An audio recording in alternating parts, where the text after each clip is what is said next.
had in the air during a fire. I want to introduce you to a couple of motion pictures that will explain how this all happens.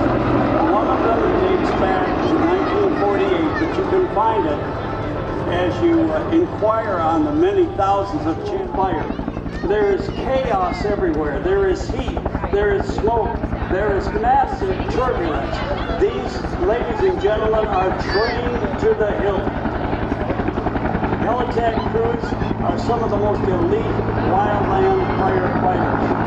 Highly trained to fly into inaccessible areas by vehicle. The UH-1 drops them into an area where they can immediately